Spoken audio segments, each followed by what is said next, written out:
সামিয়া সোবাদ, তুই মদ খাইলে তোরে ছাইরা দিব। নজরুল কি করলো, ওই গরম কফি নিয়ে আমার মুখে ঢেলে দিল, আমি ডুবে গেলে মরে যেতাম। বিজ্ঞাপনের প্রলোভনে ডেকে ভয়াবহ নির্যাতনের অভিযোগ। এত নিকৃষ্ট পশুর বিচার যদি বাংলাদেশের না হয়, আমি সুইসাইড করব, এবং আমার সুইসাইডের জন্য এই বাংলাদেশ সরকার দায়ী। কি ঘটেছিল মডেল স্নিগ্ধা চৌধুরীর সঙ্গে? একটি বিজ্ঞাপনের কাজ, একটি ফোন কল, তারপর হঠাৎ যেন দুঃস্বপ্ন। হাত পা বেঁধে অমানবিক নির্যাতনের অভিযোগ তুলে দেশজুড়ে আলোচনার জন্ম দিয়েছেন মডেল ও অভিনেত্রী স্নিগ্ধা চৌধুরী।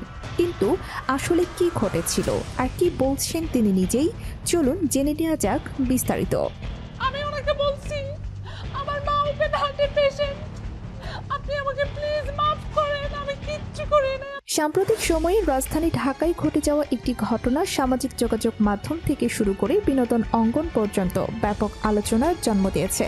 মডেল ও অভিনেত্রী স্নিগ্ধা চৌধুরী এক সংবাদ সম্মেলনে উপস্থিত হয়ে দাবি করেছেন, বিজ্ঞাপনের কাজের প্রলোভন দেখিয়ে তাকে একটি নির্দিষ্ট স্থানে ডেকে নেওয়া হয়, কিন্তু সেখানে গিয়ে তিনি যে পরিস্থিতির মুখোমুখি হয়েছেন তার ভাষাই ছিল জীবনের সবচেয়ে ভয়াবহ অভিজ্ঞতাগুলোর একটি। একটা অপরাধ করে থাকতাম ভাই, আমাকে যা শাস্তি দিবেন আমি মাথা পেতে মেনে নিব। তার এই অভিযোগ প্রকাশ্য আসার পর বিষয়টি নিয়ে শুরু হয়েছে ব্যাপক আলোচনা। পাশাপাশি ঘটনার সুষ্ঠু তদন্ত ও বিচার নিয়েও উঠেছে নানা দাবি।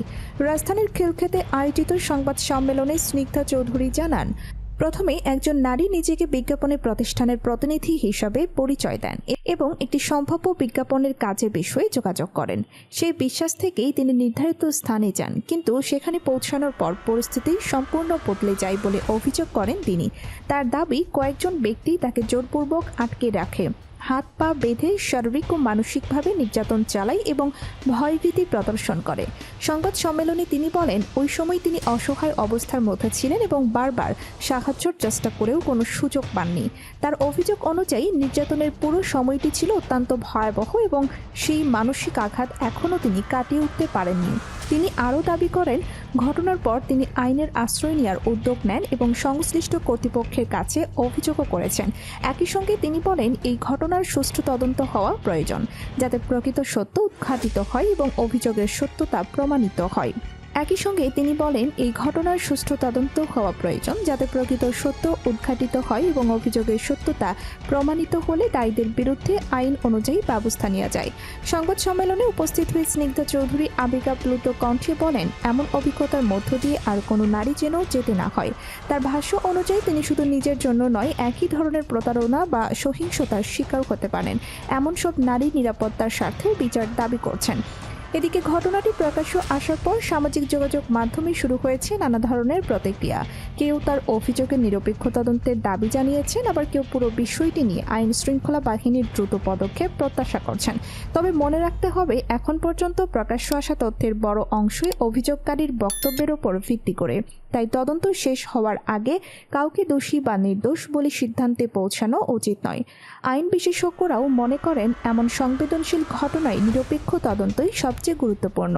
বিনোদন অঙ্গনে কাজের সুযোগের নামে প্রতারণা বা হয়রানির অভিযোগ নতুন নয়।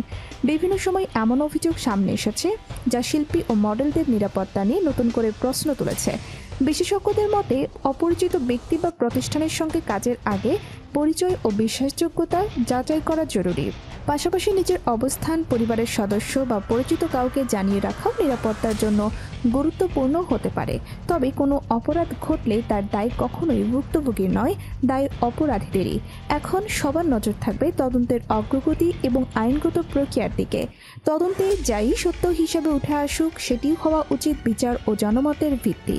আমরা আশা করি সংশ্লিষ্ট কর্তৃপক্ষ দ্রুত, নিরপেক্ষ ও স্বচ্ছ তদন্তের মাধ্যমে প্রকৃত ঘটনা উদ্ঘাটন করবে এবং আইনের শাসন নিশ্চিত করবে। কোনো অভিযোগ প্রমাণিত হলে অপরাধীদের বিরুদ্ধে কঠোর আইনগত ব্যবস্থা নেওয়া হবে, আর অভিযোগ অসত্য হলে সেটিও স্পষ্টভাবেই সামনে আসবে। এটাই ন্যায় বিচারের দাবি। ভিডিওটি শেষ পর্যন্ত দেখার জন্য আপনাকে ধন্যবাদ। এ ধরনের গুরুত্বপূর্ণ ও তথ্যভিত্তিক সংবাদ বিশ্লেষণ নিয়মিত পেতে ভিডিওটি লাইক করুন, কমেন্টে আপনার মতামত লিখুন এবং আমাদের চ্যানেলটি সাবস্ক্রাইব করুন। সর্বশেষ ভিডিও আপডেট, গুরুত্বপূর্ণ নিউজ বিশ্লেষণ এবং নির্ভরযোগ্য ভিডিও আপডেট পেতে আমাদের সঙ্গেই থাকুন।